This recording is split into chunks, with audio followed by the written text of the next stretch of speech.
Ia melihat anak laki-lakinya mengapung dengan wajah telungkup di bathtub.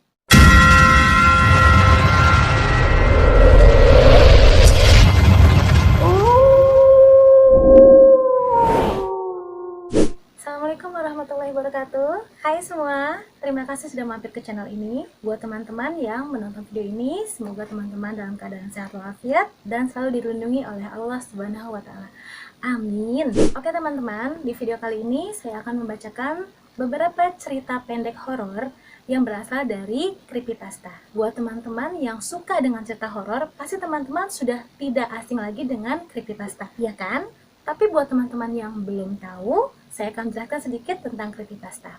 Creepypasta, menurut keterangan dari berbagai sumber, terdiri dari dua kata, yaitu creepy yang berarti menakutkan, dan pasta yang berarti cerita. Jadi bisa dibilang creepypasta adalah kumpulan dari cerita-cerita yang menakutkan atau jenis bacaan yang bisa membuat bulu kuduk merinding. Walaupun sebenarnya tidak ada yang mengetahui secara pasti kata pasta yang diartikan sebagai menceritakan itu berasal dari logat bahasa mana.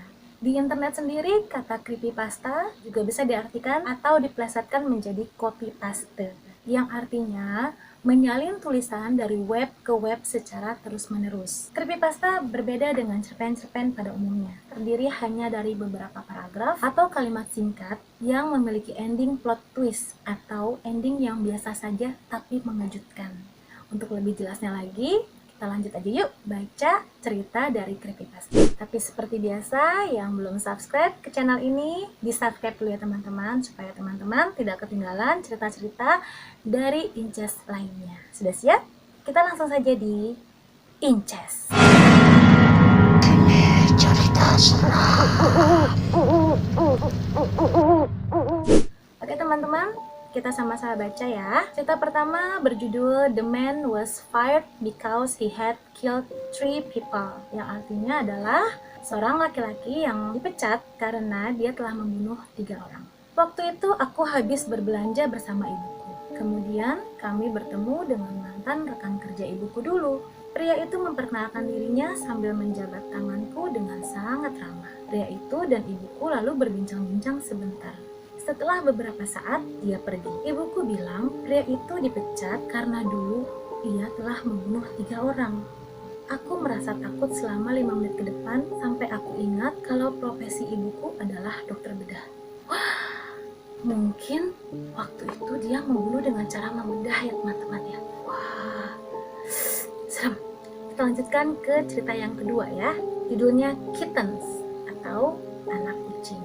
Suatu hari ada seekor kucing milik seorang gadis telah melahirkan dan akhirnya punya beberapa anak kucing.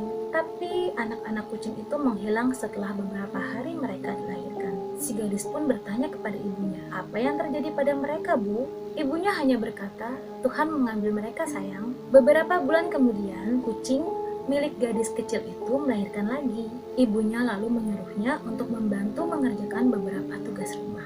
Tapi sebelum ia lekas pergi membantu ibunya, gadis kecil itu mendengar suara langkah kaki mendekat yang tak lain adalah ayahnya yang sedang membawa ember penuh berisikan air. Gadis itu bersembunyi sambil melihat ayahnya memasukkan anak-anak kucing miliknya ke dalam karung, lalu menenggelamkannya di ember penuh air tadi. Setelah itu, si gadis pun bertanya kepada ibunya, apa yang terjadi pada mereka, Bu? Ibunya hanya menjawab, Tuhan mengambil mereka sayang. Beberapa hari kemudian, ibunya meminta tolong agar si gadis kecil itu mengawasi adiknya yang sedang mandi di bathtub. Sementara si ibu mengangkat telepon yang berdering, beberapa saat kemudian ibunya kembali dan menjerit. Ia melihat anak laki-lakinya mengapung dengan wajah telungkup di bathtub dalam keadaan mati. Gadis itu melihat ke wajah ibunya seraya berkata, Tuhan mengambilnya, Bu. Wah, ternyata anaknya dibunuh. Anak gadis itu melakukan apa yang dilakukan ayahnya kepada adiknya, teman-teman. Tadi kan ayahnya menenggelamkan anak-anak kucingnya dengan air. Sekarang dia menenggelamkan adiknya ke dalam air. Wah. Kita lanjutkan ke cerita yang ketiga. The Sound of Silence, artinya suara dalam diam. Setelah menjalani seumur hidupnya sebagai seorang tunarungu, sahabat baikku akhirnya mendapatkan implan koklea. Saat terbangun setelah operasi, kami semua mengerumuninya. Istrinya adalah orang pertama yang bicara dengannya. Saat mendengar suara orang yang paling ia cintai itu, sahabatku tidak bisa membendung tangis bahagia. Kami kemudian berbicara dengannya secara bergantian, mengenalkan suara kami padanya. Dan atas setiap kata yang keluar, dia semakin emosional. Wajar, bagi seorang yang tulis seumur hidupnya, bisa mendengar suara-suara merupakan sebuah pengalaman yang menguras haru. Saat kami semua selesai, yang tersisa hanyalah keheningan belaka. Dia kemudian menatapku dan menanyakan suara apa yang sedang ia dengarkan. Butuh waktu untuk mengerti suara apa yang dia maksudkan. Dan saat aku paham, kukatakan padanya bahwa dia mendengarkan keheningan. Dia menggeleng. "Hening tidak seperti ini," katanya lirih, seolah hendak meresapi dan mengenali suaranya sendiri untuk pertama kali. Seumur hidup, tak ada hal lain yang kudengarkan selain hening. Yang ini berbeda. Sebuah suara terdengar dari luar ruangan. Mendengarnya, sahabatku ini sontak mendekatkan badan. "Itu dia! Bukankah keheningan adalah suara yang seperti itu?" Yang ada di ruangan saling melempar pandang cemas dan berbagai ekspresi lain yang susah diterka sebelum kemudian aku angkat bicara. "Bukan," kataku lirih. Yang barusan itu adalah suara jeritan. Wih, merinding teman-teman. Asli, aku ini merinding beneran loh. Jadi selama dia tuli itu, mungkin dia sering mendengar suara jeritan ya teman-teman. Kita lanjut ke cerita keempat. School broadcast. Ini terjadi di sebuah sekolah dasar di Jepang. Suatu pagi, setelah pukul 10 pagi, sistem pengumuman sekolah itu tiba-tiba terdengar, dan suara aneh muncul di loudspeaker. Itu terdengar seperti suara wanita, rendah, dan hampir tidak terdengar. Tidak ada yang bisa mendengar apa yang dikatakan wanita itu. Namun, sepertinya dia mengucapkan kata-kata yang sama berulang kali. Suara yang monoton dan menakutkan itu terdengar di seluruh penjuru sekolah. Beberapa anak kecil takut dan mulai menangis. Guru-guru mencoba menenangkan mereka. Beberapa anak yang lebih tua mendengar dengan seksama dan berpikir mereka bisa mendengar beberapa kata. Itu terdengar seperti is, oh, is, oh, is. Salah satu guru kelas 3 SD, meninggalkan kelas dan berjalan menuju ke ruang pengumuman untuk melihat apa yang terjadi. Beberapa menit kemudian, suara itu berhenti dan loudspeakernya berhenti. Kepala sekolah dan beberapa guru pergi ke ruang pengumuman dan bertanya pada guru kelas 3 SD tentang situasinya. Tapi dia hanya berkata, "Tidak ada yang membuat pengumuman, ruangan ini kosong." Kepala sekolah memutuskan bahwa itu pasti hanya keusilan seseorang atau kenakalan lainnya. Seseorang pasti menyelinap ke dalam ruangan pengumuman dan memutar rekaman. Dia memutuskan untuk mengunci pintu ruangan itu saat tidak digunakan untuk mencegah terjadinya kejadian seperti ini di masa depan. Tetapi setelah itu, kejadian aneh mulai terjadi. Sehari setelah kejadian itu, guru kelas 3 SD itu absen dari sekolah. Kepala sekolah bilang guru itu sakit. Guru itu tidak pernah kembali ke sekolah lagi dan ada yang mengatakan dia terpaksa tidak datang karena kondisi kesehatannya. Beberapa murid kelas 3 SD khawatir tentang guru mereka dan mencoba membuat surat untuknya. Tetapi tidak pernah ada balasan. Salah satu dari mereka menemukan nomor telepon guru itu dan mencoba menelponnya. Tapi tidak ada yang menjawab. Teleponnya hanya berbunyi dan terus berbunyi. Sebuah rumor mulai menyebar bahwa guru itu sakit jiwa dan sekarang ada di rumah sakit. Semua murid bertanya-tanya apa yang dikatakan oleh suara misterius dari pengumuman sekolah saat itu. Is, oh, ilzi.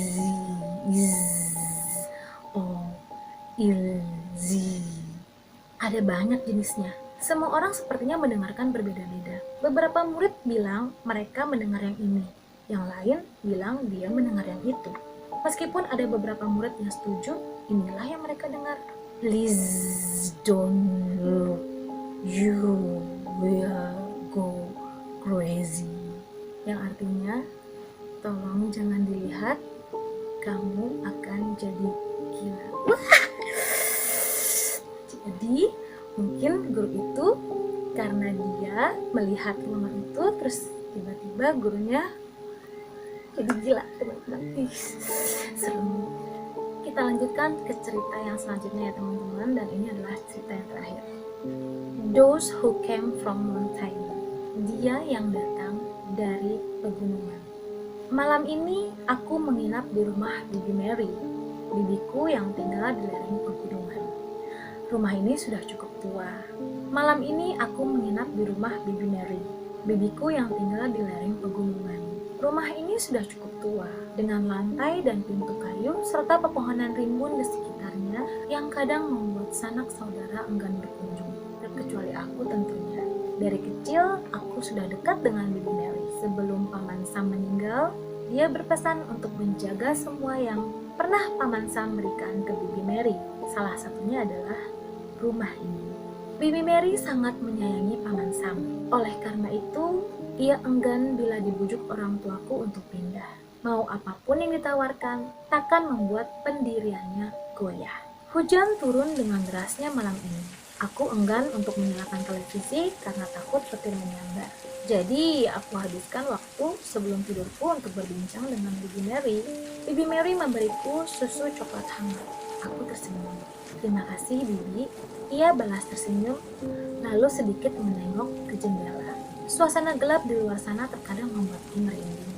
Saat sedang seperti ini, bibiku mulai berbicara. Ia masih melihat keluar jendela. Aku selalu teringat apa yang pernah terjadi padaku. Seketika, aku penasaran. Ceritakan, Bibi, ceritakan, kataku membujuknya. Ia memandang dekat. Sekitar sebulan yang lalu, katanya sambil menengokkan kepalanya ke atas mengingat-ingat. Malam itu sedang merajuk. Malam itu sama seperti malam ini. Hujan badai yang kencang. Aku sempat merasa takut karena waktu itu aku sendirian di rumah. Bibiku menundukkan pandangannya ke bawah. Saat itu jam 11. Aku sudah selesai merajut dan akan pergi ke kamar. Tapi niatku itu lenyap ketika samar-samar aku mendengar suara ketukan di pintu depan. Bibi melirik sedikit ke arah pintu yang ada di samping kanannya. Suaranya benar-benar halus, hampir tak terdengar. Awalnya aku hendak mengacuhkannya karena kupikir itu hanya halusinasiku saja. Namun suara ketukan yang lebih besar terdengar kembali setelahnya. Aku cukup takut. Aku ingin kembali mengabaikannya, tapi niatku itu hilang ketika aku mendengar suara seorang. Apa yang dia bilang, Bi? Suaranya seperti apa? Aku benar-benar penasaran. Aku simak ceritanya. Panik Bibi Mary sedikit tertutup. Tolong kami. Apa ada seseorang di sini? Kami hampir mati. Kami benar-benar butuh pertolongan. Bibiku menirukan suara itu, permintaan tolong itu. Aku mulai bergidik. Kupikir aku memang harus nolong orang itu. Sesuatu di luar sana. Aku membuka pintu dan ada dua orang. Seperti pendaki yang terengah-engah. Wajah mereka pucat, basah oleh air hujan. Mereka pendaki gunung di sini, kelihatannya, jawab Ibu. Aku mempersilahkan mereka masuk. Kubuatkan mereka teh hangat dan kuberi mereka sepiring kopi. Mereka terlihat sangat pucat. Anehnya, mereka cepat sekali kering. Aku merasakan dingin di area tengkukku. Setelah mereka makan dan minum apa yang kuberi, aku mulai bertanya soal mereka. Mereka hanya menjawab dengan anggukan dan gerangan. Kupikir mereka terlalu lelah, jadi aku pergi ke kamar untuk mengambil beberapa bantal dan selimut. Tapi mereka sudah tidak ada. Padahal aku tak pergi lebih dari 2 menit di sana. Pintu luar terbuka lebar. Angin membuat pintu itu menjadi bising. Aku benar-benar terkejut saat itu. Cepat-cepat aku menutup pintu, menguncinya dengan gembok dan slot yang ada. Aku merasa merinding. Sungguh, saat aku melirik ke arah meja tamu, aku melihat secari kertas kecil yang diselipkan di piring yang sudah kosong. Terima kasih atas makanannya dan kebaikannya. Itu yang tertulis di kertas. Aku takut. Aku buang asal kertas itu dan lari ke kamar. Paginya aku tak melihat kertas itu lagi. Lenyap bersama badai yang pergi saat malam. Aku tak menghiraukan itu semua. Awalnya aku ingin melupakan kejadian malam itu dan menjalani hari-hari tenang seperti biasa.